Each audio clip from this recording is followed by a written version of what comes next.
আমরা ভার্ব পড়ছিলাম, ভার্বের আন্ডারে মডাল অক্সিলারি ভার্ব, এটা নিয়ে আলোচনা করা হবে এই ভিডিওতে। সো মডাল অক্সিলারিস এর সম্পর্কে যাবতীয় যত তথ্য আছে সব কিছু তুলে ধরার চেষ্টা করবো আগামী 5 থেকে 6 মিনিটে, ঠিক আছে? তো প্রথম থেকে দেখার আমন্ত্রণ জানাচ্ছি। তো প্রথমে আমরা আলোচনা করব যে মডেল অক্সিলারি আসলে কী এবং সাধারণ কিছু মডেল অক্সিলারিস এবং এদের রূপান্তরের নিয়ম ও ব্যবহার সম্পর্কে আমরা আলোচনা করব। তো প্রথমেই দেখা যাক যে মডেল অক্সিলারিস কী। তো এটাকে বলা হয় হচ্ছে মডেল অক্সিলারি, সংক্ষেপে বলা হয় হচ্ছে মডেল ভার্ব, যা হচ্ছে একটি বিশেষ ধরনের সাহায্যকারী ক্রিয়া বা হেল্পিং ভার্ব, যা বাক্যের প্রধান ক্রিয়ার সাথে বসে বক্তার মনের ভাব, উদ্দেশ্য, সম্ভাবনা, ক্ষমতা, অনুমতি, বাধ্যবাধকতা, অনুরোধ, প্রস্তাব, পরামর্শ ইত্যাদি প্রকাশ করে। মডেলস নিজে নিজে পূর্ণ অর্থ প্রকাশ করতে পারে না, এদের সবসময় একটা মেইন ভার্ব এর বেস ফর্ম এর সাথে বসতে হয়। এই যে সম্পূর্ণ মডেল অক্সিলারির যে কনসেপ্টটা সব কিন্তু এই এক লাইনে আমরা নিয়ে আসার চেষ্টা করছি। সো মডেল অক্সিলারি ভার্ব এর সংক্ষেপে আমরা কি বলি? মডেলস বলি, ঠিক আছে? মডেলস আমরা বলে থাকি, মডেলস বলে বোঝা যাবে ইংরেজি গ্রামারে এটা মডেল অক্সিলারি ভার্বকে নির্দেশ করছে। তো এটা এক বিশেষ ধরনের সাহায্যকারী ক্রিয়া। সাহায্যকারী ক্রিয়ার কাজ কি? তারা হচ্ছে মেইন ভার্বের সাথে বসে, ঠিক আছে, মেইন ভার্বের সাথে বসে বক্তার মনের ভাব প্রকাশ করে।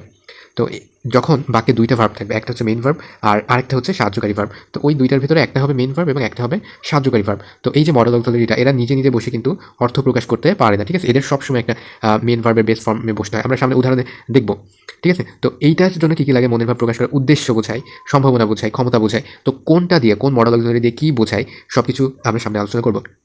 চলো উদাহরণ দিয়ে আরেকটু ক্লিয়ার হয়ে যাক বিষয়টা। এখানে আই ক্যান সুইম, এখানে সুইম একটা ভার্ব, এটা হচ্ছে মেইন ভার্ব, এবং ওইটাকে সাহায্য করছে কি? ক্যান, এইটা। সো এইটা যেহেতু ওইটাকে সাহায্য করছে, সো এটা হচ্ছে একটা অক্সিলারি ভার্ব। এবং কি অক্সিলারি? মডার্ন অক্সিলারি, ঠিক আছে? যেহেতু এটা ক্ষমতা বোঝাচ্ছে, ঠিক আছে? ক্যানটা দ্বারা ক্ষমতা বা তার পারগতা এটা বোঝাচ্ছে। তারপর you should study hard, you should study hard. তো এখানে স্টাডি শব্দের অর্থ হচ্ছে পড়াশোনা করা। ইউ শুড স্টাডি হার্ড, তোমার কঠোর পড়াশোনা করার দরকার। সো স্টাডি মানে হচ্ছে একটা ভার্ব, এটা হচ্ছে একটা মেইন ভার্ব, এবং তার সাথে যেটা বসছে সেটা হচ্ছে মডেল অক্সিলারি। ইট মে রেইন টুডে, আজকে বৃষ্টি হতে পারে, তাই না? তো এখানে মে রেইন, এখানে কিন্তু ভার্ব হিসেবে বসছে, ঠিক আছে? তো এটা হচ্ছে মডেল অক্সিলারি ভার্ব, এটা সম্ভাবনা বোঝাচ্ছে। সো এই অক্সিলারি ভার্বটা যেহেতু সম্ভাবনা বোঝাচ্ছে, সেহেতু এটা একটা মডেল অক্সিলারি ভার্ব। এই অক্সিলারি ভার্ব শুড, এটা যেহেতু উচিত, এটা বোঝাচ্ছে বা পরামর্শ বোঝাচ্ছে, সো এটা হচ্ছে একটা মডেল অক্সিলারি ভার্ব। তো বোঝা গেছে, এরা মেন ভার্বের সাথে থাকবে, কিন্তু এরা প্রকাশ করবে হচ্ছে ক্ষমতা, পারগতা, তারপরে হচ্ছে পরামর্শ, সম্ভাবনা, এই সব বিষয়গুলো কিন্তু এরা নির্দেশ করে। তারপর মডেল অক্সিলারি ভার্বের বৈশিষ্ট্য কি? আচ্ছা, এদের মেন বৈশিষ্ট্যগুলো আমরা আলোচনা করি। মডেল অক্সিলারি ভার্বের কোনো এস বাই এস যোগ হয় না, ঠিক আছে? সাবজেক্ট যেই হোক না কেন, ঠিক আছে, এদের সাথে কখনোই এস বাই এস কিন্তু যোগ হয় না, এটা মনে রাখতে হবে। চলো আমরা উদাহরণ দিয়ে দেখি। হি ক্যান প্লে, ঠিক আছে? তো এখানে হি, এটা তো জানি আমরা থার্ড পারসন সিঙ্গুলার নাম্বার, তাহলে এই ভার্বের সাথে কি কখনো এস বাই এস যোগ হবে? হবে না। মডেল অক্সিলারির সাথে কখনোই এস বাই এস যোগ হয় না। তারপর মডেল অক্সিলারির পরে যেই ভার্বটা থাকবে, একটা রাইট ফর্ম অফ ভার্বের একটা রুলস, ঠিক আছে? মডেল অক্সিলারি ভার্বের পরে যেই ভার্বটা থাকবে সেটা হবে মেইন ভার্ব বা মেইন ভার্বের বেস ফর্ম, ঠিক আছে? She will go, she will goes বা গোয়িং, ওয়েন্ট, এগুলো কিন্তু কখনোই হবে না, এগুলো হচ্ছে ভুল। তো সঠিক কি? সঠিক হচ্ছে শি উইল গো। এই যে অক্সিলারি ভার্বের পরে, যে মডেল অক্সিলারি ভার্বের পরে যেটা বসছে সেটা প্রেজেন্ট ফর্মে বা বেস ফর্মে আছে, ঠিক আছে? এইবার আমরা যদি প্রশ্নবোধকে বা নেগেটিভ করতে চাই তাহলে কি করব? যদি নেগেটিভ করতে চাই তাহলে আমরা মডেল অক্সিলারির পরে নট এটা যোগ করব। আর যদি প্রশ্নবোধক করতে চাই তাহলে আমরা কী দিয়ে শুরু করব? মডেল অক্সিলারি ভার্ব দিয়ে শুরু করব।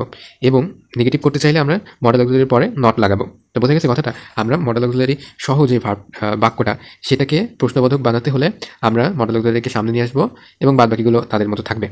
আর আমরা যদি নেগেটিভ বানাতে চাই কোনো সেন্টেন্সের, মডেল অক্সিলারি থাকে যাতে, তার সাথে মডেল অক্সিলারির সাথে আমরা নট যোগ করলে আমাদের কিন্তু এটা নেগেটিভ সেন্টেন্স হয়ে যাবে। তো কীভাবে নেগেটিভ করতে হয় আমরা জানলাম। তো মডেলগুলোর কোনো টেন্স নেই, ঠিক আছে? এরা নিজস্ব টেন্স অনুযায়ী বসে। যেমন ক্যান, এটা দ্বারা ক্ষমতা বোঝায়, আর কুড মানে হচ্ছে অতীত ক্ষমতা বোঝায়। সো এটা দিয়ে আমরা টেন্স কিন্তু আইডেন্টিফাই করতে পারবো না, ঠিক আছে? নন ফাইনাইট ফর্ম নেই, এর কোনো ইনফিনিটিভ, জিরান বা পার্টিসিপল নেই, যেহেতু এরা অক্সিলারি ভার্ব, ঠিক আছে? এই কারণে এদের নন ফাইনাইট ভার্ব নাই। সাধারণত মডেল অক্সিলারি এবং তাদের ব্যবহার, এটা সম্পর্কে দেখো। এই যে সবথেকে বহুল ব্যবহৃত আমরা ক্যান, এটা ব্যবহার করে থাকি। ক্যান মানে কি? পারা, বা এটা সক্ষমতা বোঝায়, অ্যাবিলিটি বোঝায়, ঠিক আছে? বর্তমানে কোনো কিছু করার ক্ষমতা। পারমিশন দেওয়ার জন্য আমরা ব্যবহার করি কিসে? ইনফর্মালের ব্যাপারে, ঠিক আছে?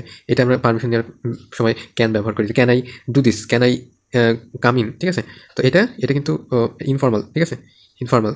তো ফর্মাল ওয়েতে কোনটা ব্যবহার করা যায় সেটা আমরা স্পোকেন ইংলিশে গিয়ে কিন্তু আরও ভালোভাবে পড়বো। তো আমরা যদি কোনো কিছু করতে পারি তাহলে আমরা কি লিখি? সাবজেক্ট প্লাস ক্যান, ঠিক আছে? Plus verb and extensions. Okay, তারপর সম্ভাবনা বোঝাতে it can be very cold in winter, মানে পড়তে পারে, ঠিক আছে? সো এটা সম্ভাবনা বোঝাতে। এবার কুড কুড কখন ব্যবহার করা হয়? কুড মানে হচ্ছে অতীতের ক্ষমতা, যে আমি অতীতে পারতাম, আই কুড, আমি পারতাম, ঠিক আছে। আর অনুমতি চাওয়া, পারমিশন চাওয়া, এবং এটার মধ্যে পার্থক্য কি? পোলাইটনেস বজায় রাখতে, বা আমরা যদি পোলাইটলি যদি পারমিশন চাই, যে খুড আই বড়ো ইউর পেন, সো আমরা যদি পোলাইটলি কোনো কিছু চাই সেক্ষেত্রে অনুমতি চাওয়ার এটা ব্যবহৃত হবে। আর ভবিষ্যৎ সম্ভাবনার জন্য, ঠিক আছে, ভবিষ্যৎ সম্ভাবনার জন্য, ফিউচার পসিবিলিটিসের জন্য কুড এটা ব্যবহৃত হবে। ওকে, তারপর পরামর্শের জন্য you could try calling him. So এখানে পরামর্শের জন্য কাউকে যদি পরামর্শ দিতে চাও তাহলে ইউ মানে subject plus could plus try and extensions দিতে পারো। মে দ্বারা কি বোঝায়? যে অনুমতি চাওয়া, যে মে আই কামিং স্যার, আমরা এটা জানি। ইউ মে সিট হেয়ার, তুমি এখানে বুঝতে পারো অনুমতি চাওয়া বা অনুমতি দেওয়ার ক্ষেত্রে, ঠিক আছে। সম্ভাবনার জন্য বা পসিবিলিটিসের জন্য যেটা ব্যবহৃত হয় সেটা হচ্ছে মে।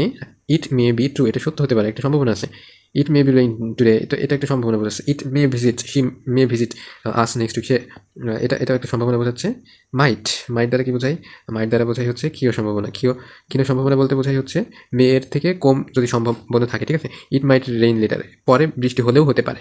সো এটা হচ্ছে অনেক কম সম্ভাবনার ক্ষেত্রে, ঠিক আছে। এটা হচ্ছে অনেক কম সম্ভাবনার ক্ষেত্রে।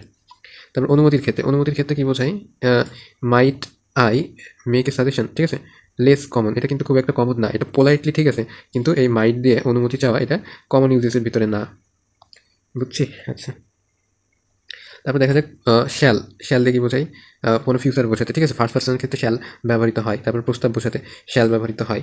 প্রস্তাব বোঝাতে shall I go for work, ঠিক আছে। তো বাধ্যবাধকতার ক্ষেত্রে যেমন you shall obey the rule. তারপরে হচ্ছে শুডের ব্যবহার। শুড কখন কেমন ব্যবহার করতে হয় এটা। তো শুড কখন কেমন ব্যবহার করতে হয়? যখন কাউকে পরামর্শ দিতে হয় তখন শুড ব্যবহার করতে হয়, এবং যখন উপদেশ দেওয়া হয় তখন শুড ব্যবহার করা হয়। তারপরে অব্লিগেশন মানে কর্তব্য, ঠিক আছে। We should respect our elders, দায়িত্ব বা কর্তব্য কি আমাদের? আমাদের দায়িত্ব বা কর্তব্য হচ্ছে আমাদের বড়দেরকে সম্মান করা। সম্ভাবনা, এক্সপেকটেশন বা probability. They should be here by now. Will দ্বারা বোঝায় ফিউচারের ক্ষেত্রে সাবজেক্টের সাথে ভবিষ্যৎকাল বোঝাতে, ইচ্ছা প্রতিশ্রুতি বোঝাতে, সিদ্ধান্ত বোঝাতে, অনুরোধ বোঝাতে উড, এটা দ্বারা বোঝা যাচ্ছে করতাম, অনুরোধ। আচ্ছা, কন্ডিশনাল সেন্টেন্স আছে আমাদের। সো আর কন্ডিশনাল সেন্টেন্সে কিন্তু ব্যবহার করি, ঠিক আছে। প্রথমে যদি হ্যাডযুক্ত কোনো কিছু রাখি, তারপরে কিন্তু উড আসে। তারপর ইচ্ছা বা পছন্দ বোঝাতে I would like to have some tea, ঠিক আছে, এটা ইচ্ছা বোঝাচ্ছে। মাস্টের ক্ষেত্রে বাধ্যবাধকতা, মানে যেটা করতেই হবে। তারপরে হচ্ছে অট টু মানে হচ্ছে নৈতিক বাধ্যবাধকতা, তার মানে এটা বিশেষ ক্ষেত্রে একটা ব্যবহার করা হয়, সেটা হচ্ছে আমাদের নৈতিক দায়িত্ব যেটা, সেটা।